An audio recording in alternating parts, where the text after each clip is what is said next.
On a vu dans cette série de messages-là comment un Dieu d'amour peut-il envoyer des gens en enfer. Et on s'est rendu compte que finalement, Dieu n'envoie pas les gens en enfer parce qu'il a envoyé un sauveur pour les sauver de l'enfer. Et on a besoin de Jésus pour être sauvé. Vous pouvez écouter ces messages-là sur le www.ccdm.ca. Tous nos messages du dimanche matin sont en vidéo. Et je prends le temps de le mentionner parce qu'ils sont vraiment de plus en plus écoutés, de plus en plus vus. Et je crois que c'est une grande bénédiction qu'on puisse avoir des gens derrière la caméra pour nous filmer. Et là, le message de l'Évangile est en train de se répandre partout aux extrémités de la terre. Amen. Quand tu peux pas être là, tu peux écouter le message autour du jeudi, vendredi de la semaine qui suit la prédication. Être prêt. Ce matin, je veux affirmer avec vous que Jésus va revenir à nouveau chercher son Église et que ce jour est un jour glorieux pour le croyant et pour celui qui est né de nouveau. Être prêt, la fin, le ciel, l'enfer, numéro 3, ça commence maintenant. Et le premier point que je veux mentionner avec vous ce matin, travailler jusqu'à mon retour. Amen. Ouais, excitez-vous un peu. Travailler jusqu'à mon retour. Faut encore travailler.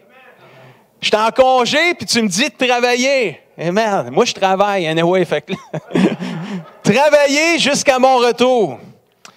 On va regarder ensemble ce que c'est Jésus qui nous dit ça dans Luc 19, verset 11. Comme la foule écoutait ses paroles, Jésus continua en racontant une parabole. Une parabole, c'est une histoire imagée.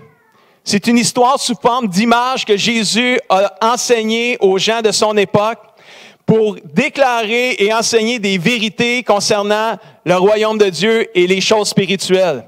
Et Jésus prenait des images et on appelle ça des paraboles. Alors quand vous voyez le mot parabole dans la Bible, c'est une histoire imagée de vérité du royaume de Dieu que Jésus enseignait. Et Jésus prend une parabole pour enseigner les gens qui étaient là à ce moment-là. Et en effet, il se rapprochait de Jérusalem, Jésus, et on s'imaginait à ce moment-là que le royaume de Dieu allait se manifester immédiatement. Et les gens s'attendaient à ce que Jésus déclare que le royaume de Dieu est maintenant arrivé et s'installait, là. Eux autres, ils pensaient ça, là. Et Jésus, il va leur enseigner une parabole, une histoire imagée pour leur faire comprendre une vérité du royaume de Dieu, que c'est pas comme ça que ça va se passer. Il va leur dire qu'il va s'en aller, plutôt. Au lieu d'établir le royaume de Dieu là, il va s'en aller, mais il va revenir pour l'établir pour de vrai, le royaume de Dieu. Et là, il est déjà parti, puis il n'est pas encore venu, mais il s'en vient pour établir le royaume de Dieu. Puis là, il est en train de leur enseigner cette vérité-là. Donc, c'est le contexte dans lequel cette parabole-là a été enseignée par Jésus. Ça va vous aider à comprendre ce qu'il voulait dire. Voici donc ce qu'il dit Jésus. Un homme de famille noble. Et c'est ça l'image, là, la parabole, elle commence là. Un homme de famille noble, d'une famille là, excellente, là, se rendit dans un pays éloigné pour y être nommé roi. Il devait revenir ensuite. Part dans un pays pour être nommé roi, pour revenir chez lui. Il devait revenir ensuite. Verset 13. Avant de partir, il appela 10 de ses serviteurs, leur remit à chacun une pièce d'or d'une grande valeur et leur dit, « Faites des affaires avec cet argent-là jusqu'à mon retour. » Il était en train de dire dans cette image-là que Jésus, à un moment donné, il va partir. Là. Mais en attendant, je vais vous confier une mission, je vais vous donner de l'argent. Là, dans cette image-là, c'était de l'argent. Je vais vous confier une tâche. Faites fructifier l'argent que je vais vous donner jusqu'à ce que je revienne. Suivez-vous, là? Travailler jusqu'à mon retour.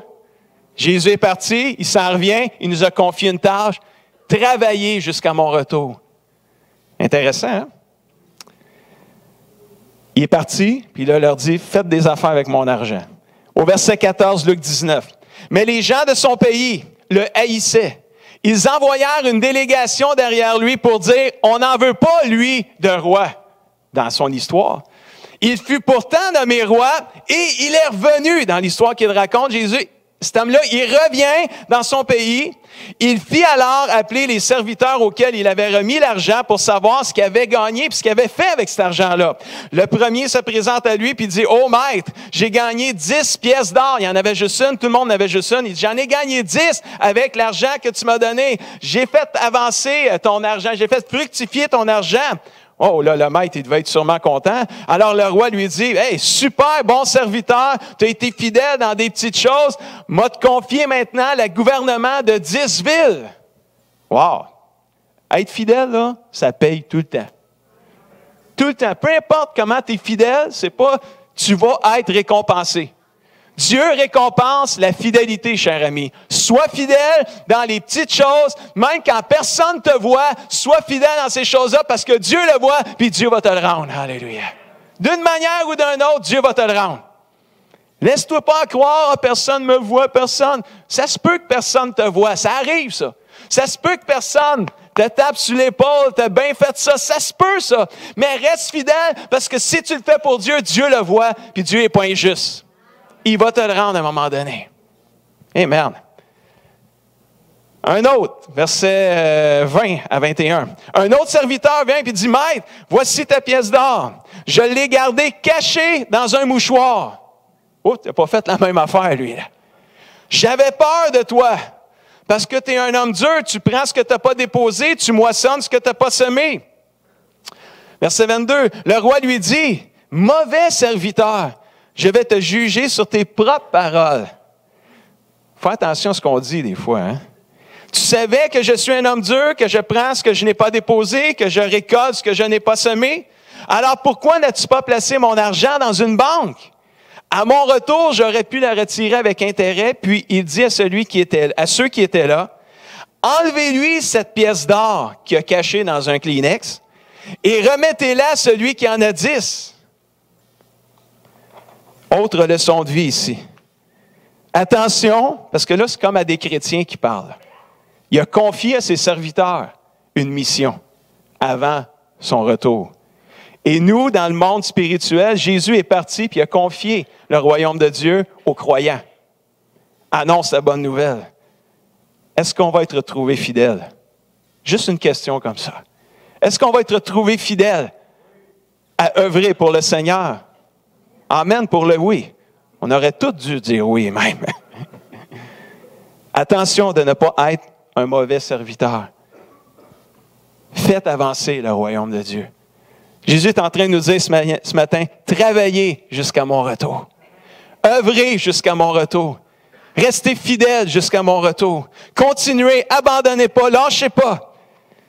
Alors, on a donné la pièce d'or à celui qui en avait 10, puis déjà là, tu vois que la jalousie, ça marchait dans ce temps-là aussi, c'est pas juste depuis aujourd'hui. Alors, il lui dit, « Ouais, mais il y en a déjà 10, lui, là. » Jésus dit, « Je vous l'affirme, à celui qui a quelque chose, l'on donnera davantage. Tandis que celui qui n'a pas ou qui n'a rien, on enlèvera même le peu qui pourrait lui rester. » À celui, moi je vais l'imager, je vais le paraphraser pour vous aider à mieux comprendre. C'est comme Jésus est en train de dire, à celui qui est fidèle, on va donner davantage. Puis à celui qui n'est pas fidèle, on va même y enlever ce qui pourrait lui rester. Quant à mes ennemis, oh là il s'adresse aux incroyants. Quant à mes ennemis qui n'ont pas voulu de moi comme roi, emmenez-les ici et exécutez-les devant moi. Tu ne pourras pas aller au ciel et vivre éternellement si tu rejettes Jésus. C'est clair, là. Jésus fait une parabole, mais il me semble que c'est clair comme de l'eau de roche qui parle de lui. On l'a rejeté comme roi, on l'a crucifié, mais pourtant, il est le roi. Et il va revenir. Il va revenir. Il va revenir plus bientôt qu'hier, en tout cas. Peuple de Dieu, le message de Jésus est clair. Jusqu'à mon retour, travaillez et ne vous relâchez point. Faites avancer mon royaume. Faites fructifier mon œuvre. Annoncez la bonne nouvelle à partir de Saint-Hyacinthe jusqu'au bout du monde. Alléluia. Même si les signes des temps nous démontrent que le Seigneur est sur le point de revenir bientôt, Jésus nous enseigne par cette parabole à continuer de le servir, de l'aimer, de témoigner, de prier, de méditer la parole de Dieu, de la pratiquer et surtout de ne pas nous laisser distraire par qui que ce soit ou par quoi que ce soit. Quelqu'un dit amen ce matin. Travaillez jusqu'à mon retour. Laissez-vous pas distraire par tout ce qui se dit sur la fin des temps. Travaillez jusqu'à mon retour. Œuvrez. Faites avancer mon œuvre, dit le Seigneur. Ne vous laissez pas distraire. 1 Pierre 5,8, on connaît le texte. Ne vous laissez pas distraire. Soyez vigilants. Votre adversaire, le diable, rôde autour de vous comme un lion rugissant. Il cherche quelqu'un qui se laissera dévorer. Opposez-vous à lui avec une foi inébranlable. Wow, amen. Sais-tu qui tu es? On l'a chanté ce matin, hein? On l'a chanté quand même beaucoup. Je sais qui je suis, je sais qui je suis, je sais qui je suis, je sais que tu sais-tu qui tu es? Parce que si tu sais qui tu es, tu vas être capable de t'opposer au diable avec une foi inébranlable. Alléluia. Tu ne te laisseras pas distraire. Puis le diable, il est juste un gros minou. Gros lion rugissant qui cherche à faire peur. Puis c'est vrai que, tu sais, en tout cas pour moi, peut-être pas pour vous autres.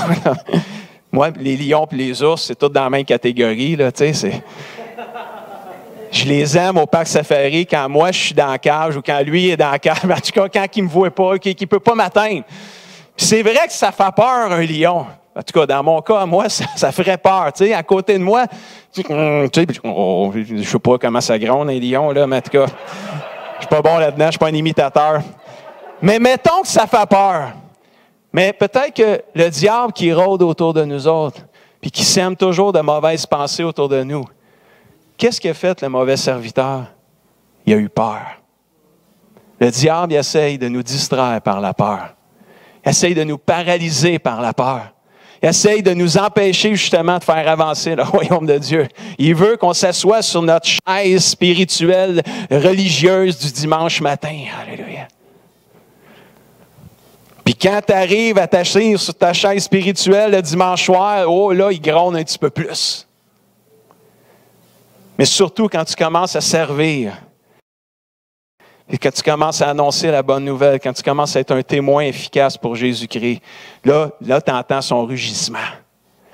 Mais il ne peut rien te faire, le diable. Si tu sais qui tu es, il ne peut rien te faire. Il peut te faire croire des mensonges, mais il ne faut pas t'y croire. Alléluia. Tu peux avoir l'autorité sur les démons, sur le diable, dans le nom de Jésus. Il ne peut rien faire contre le chrétien. Le diable, il est là, la Bible dit, il cherche quelqu'un qui se laissera dévorer. Si tu te fais dévorer par le diable, ce n'est pas à cause du diable, c'est à cause de toi. C'est parce que tu l'as laissé te dévorer. Parce qu'en Jésus-Christ, le diable ne peut rien faire contre toi. Parce que Jésus a tout accompli à la croix. Alléluia. Frères et sœurs, on ne lâche pas. On n'abandonne pas. Travaillez jusqu'à mon retour, dit Jésus. Jésus revient bientôt. Ce n'est pas le temps de se relâcher, mais au contraire, c'est le temps de se consacrer et d'œuvrer pour le Seigneur encore plus fort pour annoncer cette bonne nouvelle de Jésus-Christ. Quand viendra la fin, pasteur, d'abord? Merci de me poser cette question. Mais je vais plutôt transférer la question à celui qui pourrait mieux y répondre que moi. Jésus. Alors Jésus, quand viendra la fin? Juste, je ne vous pognerai pas, ce n'est pas une question piège, j'avais le droit d'y répondre. Qui se pose quand même cette question? Quand viendra la fin? Y a-t-il quelqu'un qui aimerait ça, qui se pose cette question-là? Quand viendra la fin, finalement? On en parle de la fin, on en parle, mais c'est quand ça va arriver? Ça arrive-tu? Il n'y a pas de gêne, là. Je vous dis, je ne vous pogne pas, là. Parce qu'on se la pose peut-être, la question, on en parle assez, mais ça va arriver quand?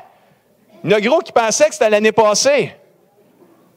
Il y en a gros qui nous ont... Moi, j'ai entendu dire qu'on ne faisait pas l'année 2014. On est rendu en 2015.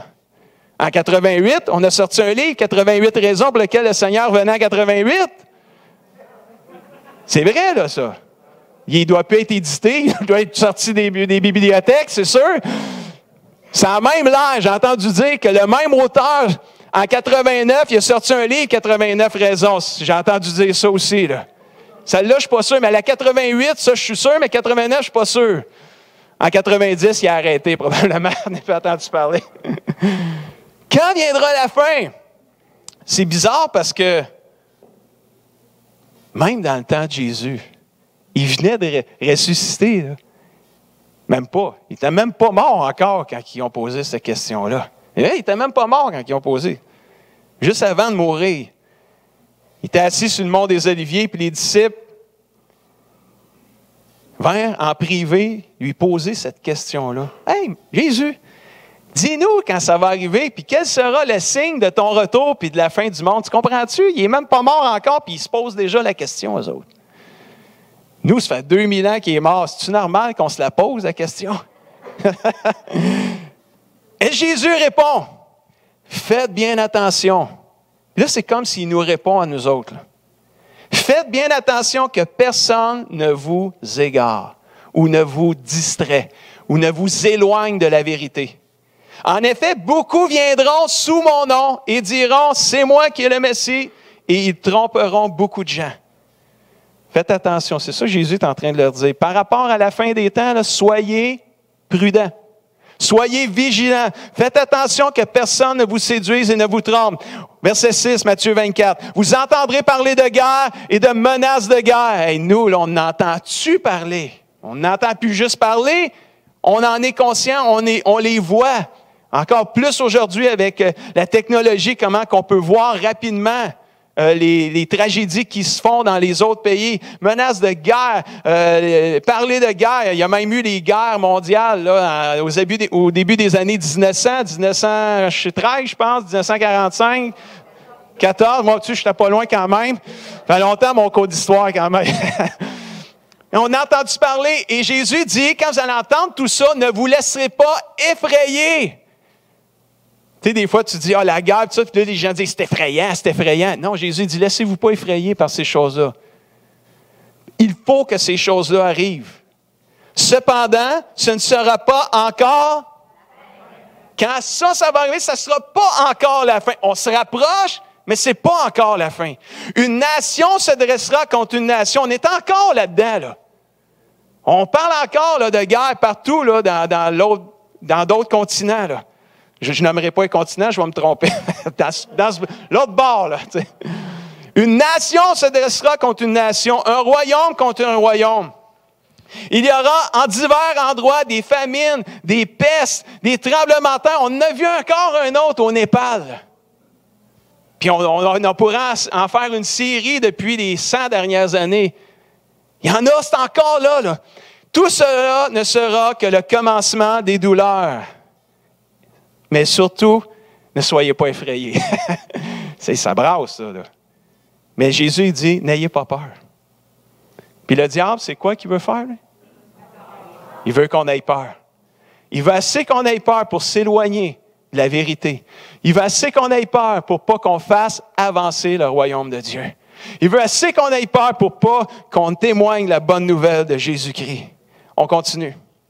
Beaucoup dans ce temps-là trébucheront. Alors, ils se trahiront les uns les autres, se détesteront les uns les autres. Beaucoup de prétendus prophètes surgiront.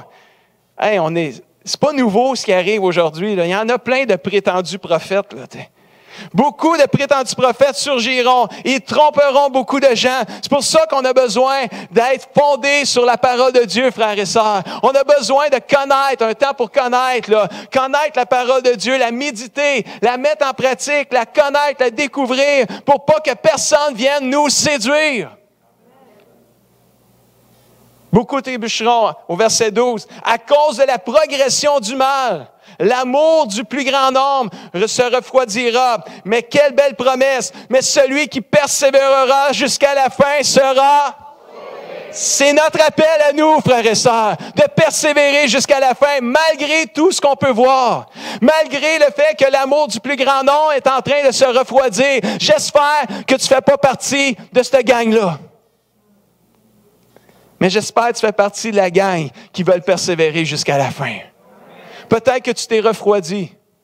Puis tu te dis, oui, moi là, je fais partie de cette gang-là aujourd'hui. Je me sens comme ça, je me sens refroidi.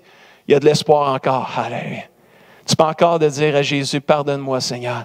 J'ai laissé le lion rugissant me paralyser, me ralentir, me faire négliger ma relation avec toi. Je te demande pardon Seigneur. Je reviens à toi, je me redonne à toi entièrement Seigneur. C'est encore le temps aujourd'hui qu'on peut le faire. Alléluia. Celui qui persévérera jusqu'à la fin sera sauvé. Pas fini. Cette bonne nouvelle, verset 14, dit Jésus, du royaume de Dieu sera proclamé dans le monde entier pour servir de témoignage à toutes les nations. Dites-le avec moi la prochaine phrase. Alors viendra la fin. Quand viendra la fin? Quand la bonne nouvelle du royaume sera prêchée à toutes les nations dans le monde entier. là viendra la fin. Moi, là, c'est Jésus. Je répète ce qu'il a dit. Envoyez-moi pas de tomates. Quant au jour et à l'heure, personne ne les connaît. Pas même les anges du ciel, ni même le Fils, Jésus lui-même. Mon Père seul les connaît. Quand viendra la fin, quand la bonne nouvelle sera prêchée à toutes les nations, tu comprends-tu que quand Jésus il prêchait en parabole puis qu'il disait aux gens « Travaillez jusqu'à mon retour », ça prend tout son sens? Travailler jusqu'à mon retour, là, en français, là, ça veut dire annoncer la bonne nouvelle jusqu'à mon retour. Annoncer la bonne nouvelle, témoigner la bonne nouvelle. Soyez un chrétien qui a un impact spirituel autour de lui. Jésus nous dit ce matin de travailler à répandre cette bonne nouvelle jusqu'à son retour. Alors viendra la fin. Ce jour, personne ne sait vraiment quand il arrivera. On peut reconnaître par les signes, parce que Jésus nous dit, regardez les signes, c'est annonciateur de quelque chose. Et je ne veux pas minimiser ou diminuer tous les signes qui sont partagés un peu partout là, dans nos enseignements bibliques. Mais il y a une chose, il ne faut pas être distrait par ces signes-là parce qu'on a une mission à faire, c'est d'annoncer la bonne nouvelle. Ça, il ne faut pas perdre ça de vue. Et des fois, on peut se perdre à justement rechercher tellement de signes parce que c'est intriguant des fois, puis on veut tellement le savoir, mais Jésus, il a dit, j'ai même entendu un preacher dire, même si quelqu'un trouverait la date, le Seigneur, il la changerait. Il la changerait la date parce que personne ne va le savoir, parce que ce jour-là, c'est Jésus lui-même qui l'a dit, il va arriver comme un voleur dans la nuit. Mais il y a une chose que je sais et que je peux déclarer avec certitude, jusqu'à mon retour, travailler. Annoncer la bonne nouvelle. Ça, je peux le déclarer haut et fort, puis je n'ai pas peur de le déclarer. Travailler jusqu'à mon retour, parce que Jésus revient bientôt. Alléluia. C'est pour cela qu'il faut rester vigilant, ne pas se laisser distraire au point de ne plus faire ce qu'on est supposé faire. D'aimer, donner, prier, méditer, pratiquer, témoigner. Amen. Il faut faire avancer le royaume de Dieu, nous dit Jésus jusqu'à son retour. Je termine avec 7 faits irréfutables concernant son royaume. Je termine avec 7 faits. Mais ça, on ne terminera pas tout de suite. C'est paradoxal un peu. C'est parce que c'est mon dernier point, mais il y a 7 points. 7 points ou 7 faits irréfutables. Et là, il y en a qui me regardent. Peut-être ma femme me regarde et elle dit « Irréfutable? » Je veux dire quoi, ça? Irréfutable, je l'ai mis là parce que je voulais juste vous montrer à ceux qui sont étudiants un peu et qui aiment ça, des beaux mots, que je suis capable d'en faire aussi, là. Irréfutable, ça veut dire 7 faits évidents, incontestables. C'est mieux, j'aurais dû mettre incontestable dès le début, mais je me suis dit, non, je vais leur mettre un beau mot. Irréfutable. 7 faits incontestables et évidents concernant le retour de Jésus-Christ. Et prenez des notes si vous en avez, ou vous me demanderez de vous envoyer mes notes si vous voulez, parce que ça peut être long, tout écrire ça. Restez concentrés, puis envoyez-moi un email, je vais vous envoyer mes notes. Combien savent c'est une bonne idée, ça? Serrez vos crayons, puis je vais vous envoyer mes notes. Envoyez-moi juste un email, je vais vous renvoyer mes notes, je vous le dis. Jean 14,3, premier fait irréfutable, incontestable, Jésus va nous prendre avec lui. Jean 14,3, puisque je vais vous préparer une place, c'est Jésus qui dit ça, je reviendrai, son retour, je reviendrai et je vous prendrai avec moi afin que là où je suis, vous y soyez, vous aussi. Vous avez le droit de vous exciter, là. Qui veut aller là où Jésus va être? Ah, là, ça commence à avoir de l'allure. Si tu veux aller là où Jésus est, donne-lui ta vie. Si tu veux aller là où Jésus est, donne-lui ta vie. Que Jésus soit le centre de ta vie. Que Jésus soit le premier même dans ta vie. Et combien savent que c'est une bataille que Jésus soit le premier dans notre vie? C'est une bataille pour vous, c'est une bataille pour moi. Ce n'est pas parce que je suis pasteur que c'est plus facile. Même, je dirais des fois que c'est peut-être même plus difficile. Parce qu'il y a un verset dans la Bible qui dit « Frappe le berger, puis les brebis seront dispersées. » Le diable, il voudrait tellement que les têtes dirigeantes des églises tombent. Alors, continuez de prier pour moi. Priez pour d'équipe pastorale. S'il peut juste faire tomber les pasteurs, il sait qu'il ramasse l'Église au complet après ça. Ça fait un impact. Alors, c'est un combat spirituel, vivre notre vie chrétienne. Vivre pour Jésus, donner notre vie à Jésus, c'est une bataille spirituelle pour n'importe qui est dans cette salle ici, que ça fait un bout qui est chrétien, même le nouveau qui arrive. Même peut-être que tu es ici, puis ça a tout pris pour que tu viennes ici ce matin, parce qu'il y avait une lutte intérieure. J'y vas-tu pas? Ah, je suis gêné, je suis timide, j'ai peur. Qu'est-ce que le monde va dire de moi? Ils me connaissent pas. Est-ce que tout le monde va me regarder, puis toutes les caméras, t'es nouveau un matin? C'est pas arrivé encore. Combien c'est la première? Oups, là, toutes les caméras s'en vont. On ne veut pas que personne se sente mal à l'aise aujourd'hui dans l'Église. On va être une Église accueillante. On va être une famille spirituelle parce qu'on sait qui on est. On sait où est-ce qu'on s'en va. On sait que si on meurt, on va être avec Jésus pour l'éternité puis on veut l'emmener le plus possible avec nous autres. Allez. Alors, si tu es ici pour la première fois, tu es la bienvenue. On est content que tu sois là. On n'est pas là pour t'écraser, on n'est pas là pour te pointer du doigt, on est là pour te donner la main pour qu'on puisse ensemble monter vers le Roi des Rois puis attendre que Jésus revienne puis nous prendre avec lui. Alléluia! Jésus va nous prendre avec lui.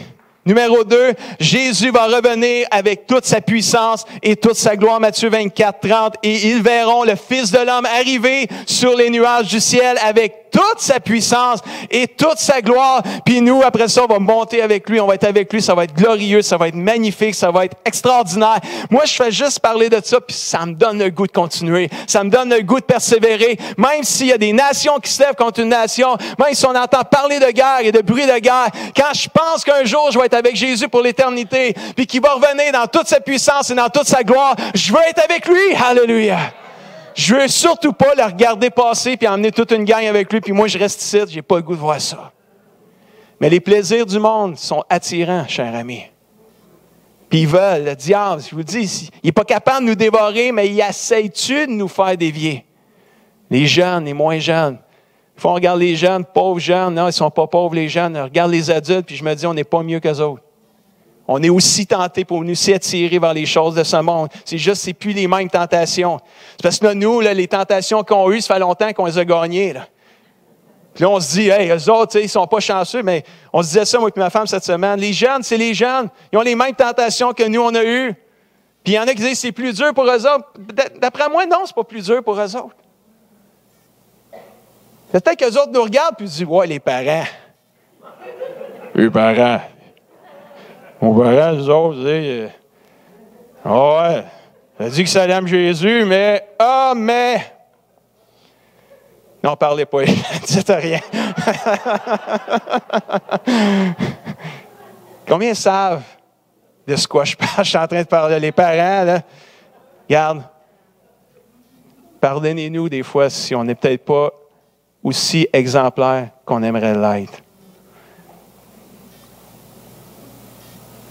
Jésus va revenir avec toute sa puissance et toute sa gloire. Moi, je veux faire partie de cette cohorte, de cette armée-là qui va monter avec lui. Je veux rester fidèle à lui. C'est pour ça que quand je tombe, je ne reste pas assis, je ne reste pas à terre. Je demande pardon, puis je me relève. Je ne laisserai jamais le péché me laisser à terre, me laisser écraser. Je ne veux pas faire ça du tout. Quand je tombe, je veux me relever parce que Jésus est mort sur la croix pour me pardonner mes péchés. Puis sa grâce puis son sang est encore efficace en 2015 pour me pardonner, me purifier. Alors si je trébuche parce que j'ai été tenté puis j'ai succombé à la tentation, je me laisserai pas à terre. Je ne me laisserai pas condamner, culpabiliser par le péché. Je vais tourner mes yeux vers Jésus puis je vais dire, Seigneur, j'ai encore besoin de ta miséricorde. Puis Jésus, après ça, il dit, aime donc les autres de cette manière-là, après ça. Alléluia. Oh, praise the Lord. Jésus va détruire l'Antichrist. Oh, ça, c'est le fun, ça. Alors apparaîtra l'impie. 2 Thessaloniciens 2,8. Entre parenthèses, l'Antichrist. L'impie, là, c'est vraiment celui qui déteste Jésus. Anti-Jésus. C'est ça que ça veut dire, impie. Là. Pieux, impieux. Ça se dit pas impieux, là, mais c'est quelqu'un qui est pieux, c'est quelqu'un qui est consacré à Dieu. C'est quelqu'un qui est attaché à Dieu. C'est pas quelqu'un qui est religieux. Des fois, pieux, religieux, ça rime, mais ça n'a aucun rapport. Le religieux, c'est pas un pieux. Même si les gens disent que quelqu'un qui est religieux, il est pieux. Le vrai sens de pieux, c'est quelqu'un qui est attaché et consacré à Dieu. On est loin d'être religieux quand on est consacré puis attaché à Dieu. Alléluia. Je voulais juste faire une parenthèse comme ça. On a besoin d'être enseigné, frères et sœurs. Et ça, c'est important. Là. Quelqu'un qui est pieux, ça veut dire que c'est quelqu'un qui est consacré à Dieu. C'est pas quelqu'un de religieux. Quelqu'un qui est religieux, il n'est pas pieux. On va les régler tout de suite. Alors apparaîtra l'impie, l'Antichrist, que le Seigneur Jésus détruira par le souffle de sa bouche. Quand on parle de puissance, là. Mais j'aime l'autre phrase. Et qu'il anéantira par la manifestation de son retour. Moi, je veux faire partie de l'armée de Jésus. Moi, j'ai le goût de faire partie de l'armée de Jésus. Moi, c'est ça que je veux créer ce matin. Un désir de faire partie de l'armée de Jésus. Un désir de faire partie de ce groupement de personnes que Jésus va venir chercher, qui est son Église. Une Église pure, alléluia. Pas pure parce qu'on est parfait, pure par le sang précieux de Jésus-Christ, comme on a parlé ce matin. C'est juste ça qui nous rend purs, c'est Jésus-Christ, alléluia. Si on se tient debout, c'est grâce à Jésus ce matin. Jésus va détruire l'Antichrist. Cette fait irréfutable de son retour, Jésus va régner comme le roi sur son trône. Alléluia. Même si plein de gens l'ont crucifié, on n'en voulait pas comme un roi. Jésus est le roi des rois. Alléluia. Et quand il va revenir, il va être sur son trône, il va régner. Quand le Fils de l'homme, Matthieu 25, 31, viendra dans toute sa gloire, avec tous ses anges, il prendra place sur son trône glorieux. He's gonna be the king. Alléluia. Ça se dit bien en anglais aussi, c'est vraiment bon. Jésus va régner comme le roi. Jésus sera reconnu par tous. Apocalypse 1,7. Attention, il va revenir en gloire. Combien croient qu'il va revenir en gloire? Ça fait plusieurs versets qu'on dit là. Tous les hommes le verront. Écoutez bien ça. Même ceux qui l'ont transpercé le reconnaîtront. Alors, toutes les familles de la terre seront saisies de frayeur et se frapperont la poitrine de remords. Oui, c'est vrai, c'est bien ainsi que cela se passera dans la version parole vivante. Vraiment intéressant. Vis pour Jésus, cher ami, ce matin. Monsieur, madame, jeune homme, jeune fille, vis pour Jésus. Donne-lui ta vie, tu n'auras pas de remords. Alléluia. Comme on le voit dans le verset. Ces gens-là qui ont crucifié Jésus vont le reconnaître. Mais quand ils vont le reconnaître, la peur va les pogner. Mais les remords vont les gruger. Alléluia. Mais si tu donnes ta vie pour Jésus, si tu vis pour Jésus ce matin, si tu lui persévères jusqu'à la fin, malgré toutes les épreuves et les embûches qui peuvent se placer sur ton chemin, tu vas être sauvé et tu n'auras aucun remords. Wow! C'est puissant, ça. Tout genou fléchira, numéro 6, devant Jésus. Philippiens 2, 9 et 11. C'est pourquoi Dieu l'a souverainement élevé. Il lui a donné le nom qui est au-dessus de tout nom, afin qu'au nom de Jésus, tout genou fléchisse dans les cieux, sur la terre et sous la terre. Et toute langue confesse que Jésus est Seigneur à la gloire de Dieu le Père. Tout genou fléchira. Moi, quand je lis ça, puis ça me fait penser au chant là, qu'on chante des fois, il est le seul Seigneur. Tout genou fléchira, toute bouche confessera que Jésus est Seigneur, même le seul Seigneur. Tout genou fléchira. Faire travailler la caméra un peu matin. Un jour, tout genou fléchira pour déclarer que Jésus est le Seigneur.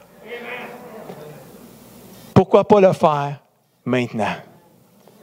Parce que si tu ne le fais pas là, tu vas peut-être le faire quand ça va être trop tard, mais tu vas le faire. Tu vas le faire en enfer, si on peut faire un jeu de mots. Tu vas reconnaître que Jésus est le Seigneur, mais là, il va être trop tard. Mais tout genou fléchira. Là. Ça va arriver, là.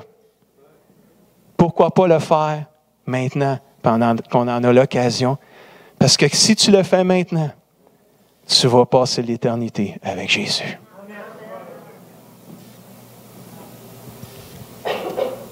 Dernier fait irréfutable.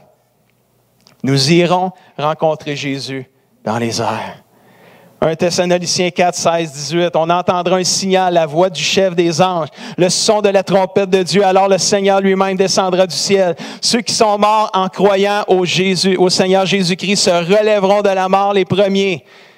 C'est pour ça qu'on a de l'espérance quand les chrétiens meurent dans le Seigneur.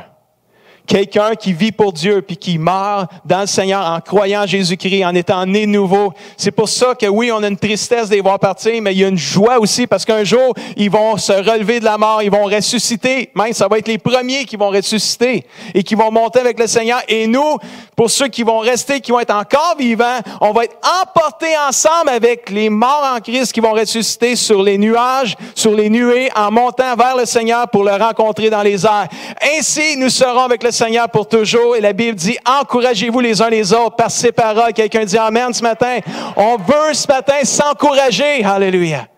À travailler jusqu'au retour de Jésus. Je veux pas qu'on se sente coupable ce matin. Je veux qu'on s'inspire à œuvrer pour le Seigneur. Donnons-nous la main, que le maximum de gens puissent venir à Jésus-Christ. Encourageons-les, accueillons-les, qu'ils aient les cheveux dans les airs, les cheveux toutes sortes de couleurs, 75 boucles d'oreilles partout, dans la face, dans le nez, de partout, là. Qu'il y ait 25 tatous. Accueillez-les, parce qu'au-delà de ça, il y a une âme à sauver. Alléluia.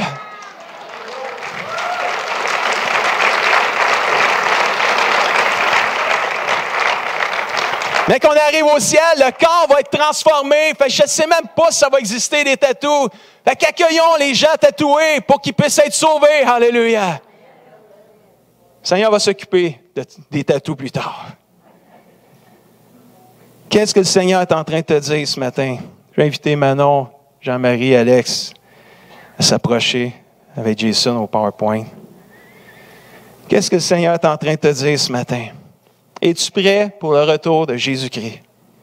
As-tu cette assurance que si tu meurs aujourd'hui et que Jésus revient chercher son Église, ou si tu meurs aujourd'hui ou que Jésus revient chercher son Église, as-tu cette assurance que tu iras au ciel avec tous les autres croyants nés de nouveau? La Bible dit dans Jean 14, 6, Jésus dit, « Je suis le chemin, la vérité et la vie. Nul ne va au Père que par moi, dit le Seigneur. » Que feras-tu aujourd'hui? Vas-tu accepter l'amour de Dieu et le rejeter? Es-tu prêt de lui obéir et t'attacher à lui? Le choix t'appartient. Est-ce qu'il y en a dans cette salle qui auraient besoin de donner leur vie à Jésus-Christ? Vous n'avez jamais donné votre vie à Jésus. Vous savez que si vous mourrez aujourd'hui, vous n'êtes pas sûr d'aller au ciel. Aujourd'hui, vous pouvez avoir cette assurance-là, cher ami. Ça fait plusieurs fois que je lance un appel pour le salut aux âmes. Il y a toujours quelqu'un, 1, 2, 3, 4 personnes qui dit oui à Jésus. Tellement merveilleux. Est-ce qu'il y en a dans cette salle? Vous n'avez jamais dit oui à Jésus. Vous croyez en Jésus? Oui, je vois ta main. Vous croyez en Jésus? Vous ne l'avez jamais reçu dans votre vie. La Bible dit à ceux qui croient en Jésus et qui le reçoivent, Jésus leur donne le pouvoir de devenir des enfants de Dieu. Et ces gens-là ne sont pas nés, sont pas renés de nouveau par leur mère, par le ventre de leur mère ou physiquement, mais ils sont nés de nouveau, renés de nouveau. Spirituellement, c'est Dieu qui leur donne cette nouvelle vie. Est-ce qu'il y en a d'autres dans cette salle? Levez la main bien haute que je puisse la voir. Qui aimeraient donner leur vie à Jésus puis dire, moi, je veux donner ma vie à Jésus. Je veux naître de nouveau parce que je veux que quand il va venir chercher l'Église, moi, je veux faire partie de cette armée-là qui va monter dans le ciel avec lui. Je ne veux pas passer l'éternité dans l'enfer, je veux passer l'éternité dans le ciel. Est-ce qu'on peut se lever ensemble, cher ami? J'aimerais t'inviter à venir juste me rejoindre en avant avec... Peut-être si tu es venu avec quelqu'un, viens avec la personne avec qui tu es venu. Merci du courage que vous prenez de venir en avant. Amen. C'est tout un pas de foi. Mais la Bible a dit, celui qui confesse sa bouche le Seigneur Jésus-Christ, qui croit dans son cœur et le confesse de sa bouche, sera sauvé. Celui qui me déclare publiquement, je le déclarerai publiquement dans le ciel. Merci pour ton courage. C'est quoi ton prénom? Kim. Bienvenue, Kim. Alléluia. Est-ce que je peux avoir Francine? Amen avec... Amen. Alléluia. On a un petit cadeau qu'on veut te remettre, Kim. Alléluia. Justement, est-ce qu'il y a quelqu'un d'autre qui veut juste venir donner sa vie à Jésus-Christ? Amen. Je vais juste vous inviter avec Francine à aller dans mon bureau, Kim, avec Jess. Amen. Alléluia. Est-ce qu'on peut se réjouir ce matin? Amen. Alléluia.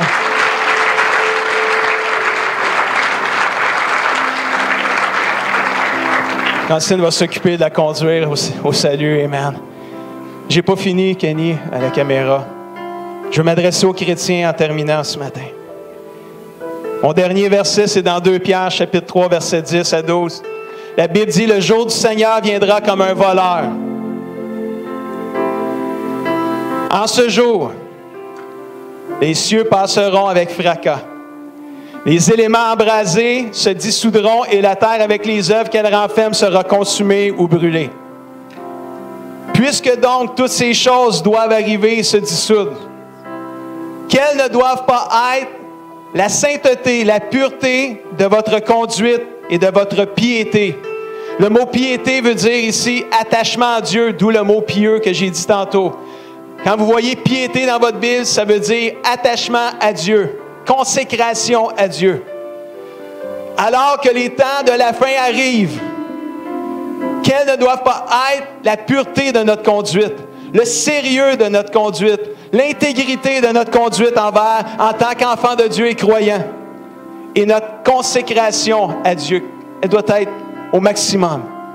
Tandis que vous attendez et hâtez l'avènement du jour de Dieu. J'aimerais j'ai mis en jaune « attendez et hâtez ». J'aimerais juste vous mentionner le mot « hâter ». Alors qu'on hâte l'avènement du jour de Dieu, hâter et avènement, ça veut dire quoi pour vous aider à comprendre? Hâter vient du mot grec « spiudo ». Pas « speedo », « spiudo ». Ça ne veut pas dire qu'on a droit de porter du speedo, là. C'est pas ce que ça veut dire. Ça vient du mot grec « spiudo », qui veut dire « accélérer » et « désirer sérieusement ». Alors que vous hâtez l'avènement du Seigneur Jésus-Christ, alors que vous accélérez, alors que vous faites avancer l'avènement de Jésus en témoignant la bonne nouvelle, parce que plus qu'on va témoigner, plus qu'on va faire avancer le royaume de Dieu, parce que Jésus va revenir quand toute la bonne nouvelle va être annoncée à toutes les nations dans le monde entier. Il faut continuer d'annoncer la bonne nouvelle. Merci mon Dieu que la technologie, elle a évolué dans nos années, parce que là on peut atteindre des régions, alléluia, qui étaient inatteignables avant par l'Évangile, au travers de l'Internet, au travers de la télévision, alléluia. Merci Seigneur. C'est pas grave que la TV et l'Internet existent. On peut atteindre encore plus de monde plus rapidement, puis Jésus va revenir plus vite. Alléluia. L'avènement, quand vous voyez le mot avènement dans vos Bibles, ça vient du mot grec parousia, qui veut dire le retour futur et visible de Jésus-Christ. Chaque fois que vous voyez le mot avènement, ça veut dire, mettez plutôt à la place le retour de Jésus-Christ. Ça va vous aider à mieux peut-être comprendre le mot. Et c'est le retour de Jésus-Christ depuis les cieux, il va revenir, pour ressusciter les morts en Jésus-Christ, se tenir au jugement dernier et établir glorieusement et formellement le royaume de Dieu. Alléluia. Dans les nouveaux cieux et la nouvelle terre. Tandis que vous attendez, c'est ça qu'on attend, le retour de Jésus, mais surtout, tandis que vous hâtez, vous faites avancer l'avènement, le retour de Jésus-Christ. Frères et sœurs, ce matin, pour nous les chrétiens nés nouveaux, Jésus s'en vient très bientôt et il nous demande de continuer à travailler jusqu'à son retour. Est-ce qu'on peut dire amen à cette parole-là ce matin? Qui veut se consacrer pour le reste de sa vie à faire avancer le royaume de Dieu? Amen. Je vous invite à chanter, je ne sais pas quel chant qu'on chante. J'élève mes mains, c'est parfait. On peut changer, Jason. J'aimerais ça qu'on puisse prendre un temps de prière. Il est 12:20. Consacrer les 10 prochaines minutes au moins au Seigneur.